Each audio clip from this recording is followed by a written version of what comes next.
Selamat pagi, salam petani Indonesia.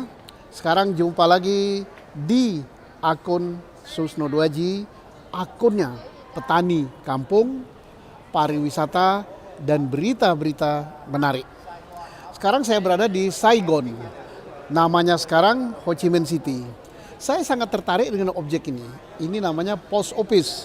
Kantor pos ini dibuat pada era penjajahan Perancis, tahun 1800-an. Jadi sudah 200 tahun lebih mungkin umurnya.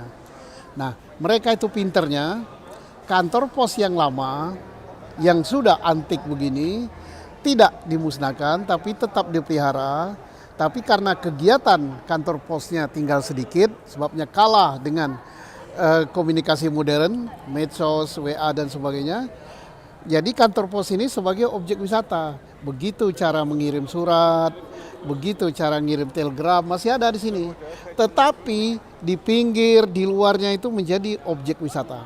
Vietnam itu sekarang ini mereka lagi gencar-gencarnya memajukan negaranya dengan pariwisata. Mulai mendarat di bandara, kita udah disambut dengan keramahan pariwisatanya. Proses imigrasinya tidak berbelit-belit, nggak banyak pertanyaan. Kemudian proses bea cukainya juga gitu. Nggak semua barang dimasukin di situ diputar, nggak. Terus proses security-nya juga nggak juga terlalu berbelit-belit. Nah, jadi orang senang datang sini, welcome ke Vietnam. Nah, terus objek-objek gedung-gedung lama tetap dilestarikan. Di depan itu ada yang namanya gereja, katedral, dia lestarikan juga.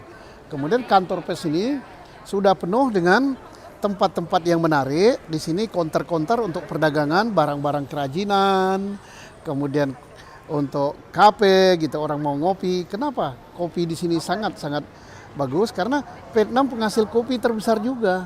Kopinya robusta, hampir sama dengan Indonesia.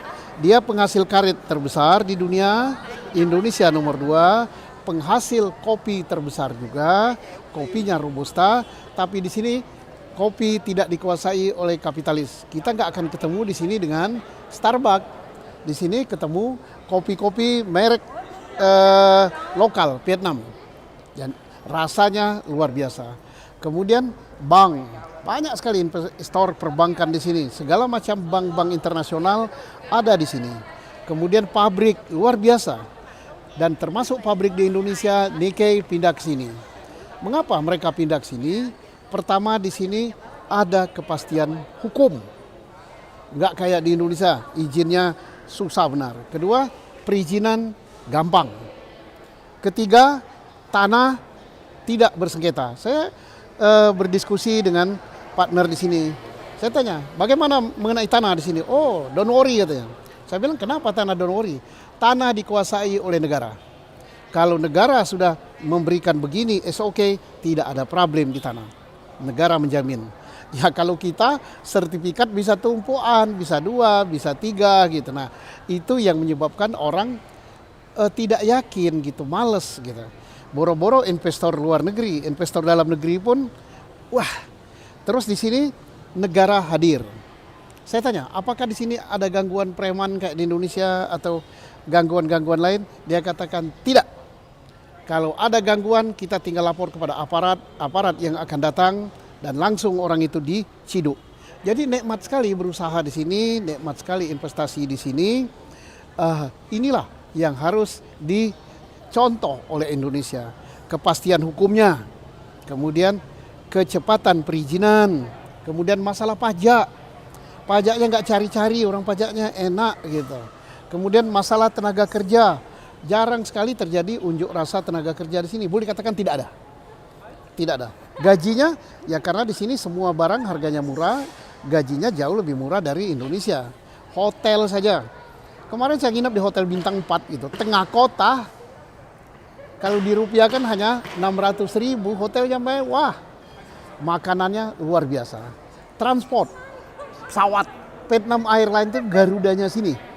Jadi kalau kita berangkat kemarin itu dari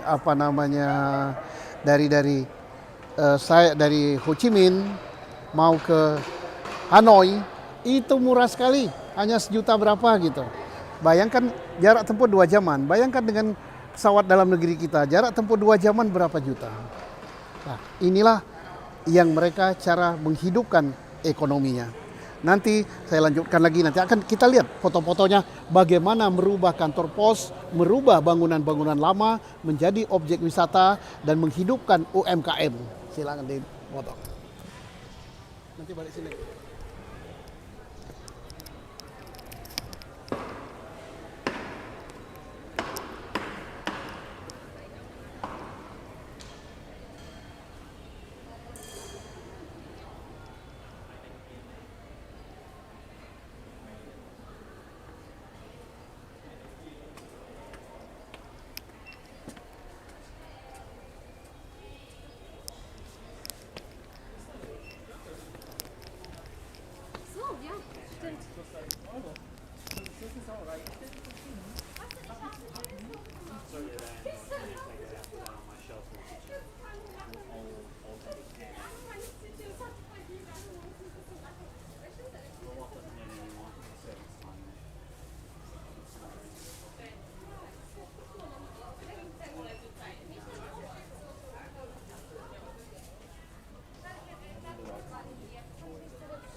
Jadi itulah kemajuan suatu negara. Pariwisata, pertanian, industri, dan perdagangan. Ini yang digalakkan oleh Vietnam. Ayo, Mas Menteri BUMN, kantor pos kita banyak, pabrik-pabrik gula kita banyak yang sudah mungkin tidak berfungsi lagi. Jadikan seperti ini, objek wisata. Ayo Pak, siapa namanya? Menteri Pariwisata, Pak Sandiaga Uno, Anda anak muda. Tapi nampaknya mereka sibuk juga ya, sibuk warawiri. Tapi mudah-mudahan sibuknya itu untuk memajukan Garuda, untuk memajukan BUMN atau memajukan pariwisata. Bukan sibuk hulu kilir untuk nyapres ya, karena nyapres masih lama. 2024 benahi Garuda. Garuda itu rugi. Masa kalah sama Vietnam Airlines? Garuda katanya untuk penstabil harga tiket, tapi faktanya tiket Garuda termahal di Indonesia. Bisnisnya paling mahal, mau gaya-gaya SQ tapi nggak laku. Lah kenapa nggak diturunkan saja? Yang penting penuh gitu. Nah itulah gaya-gayanya kita kalau keluar negeri. Lihat Garuda hanya berapa biji yang keluar negeri, paling ke Singapura, Malaysia. Ke Bangkok juga tidak tiap hari. Ke Filipina nggak tahu, Allahu a'lam bishawab. Ke Hanoi juga tidak tiap hari. Tapi bayangkan kita lihat Vietnam Airlines banyak sekali negara yang dikunjungi. Kemudian Ceylon, Sri Lanka Airlines, negara yang bangkrut aja pesawatnya keliling kemana-mana. Sementara punya kita tidak bergerak. Karena mereka mungkin naluri bisnisnya yang kurang ya. Sehingga ingat ya, BUMN itu milik rakyat loh. Ayo benahi. Pak siapa namanya? Menteri BUMN dulu janji tentang BUMN akan diginikan lah mana gitu. Nah itu kalau mau jadi kampanye, bereskan BUMN, semua orang akan senang dengan Anda. Oke, saya kira itu kabar di sini. Pertanian dimajukan karena sumber income negara pertanian sangat besar. Industri dimajukan, pariwisata dimajukan, maka income negara akan hebat, kesejahteraan warga akan hebat. Terima kasih. Salam petani Indonesia.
Das sind alles Kosten.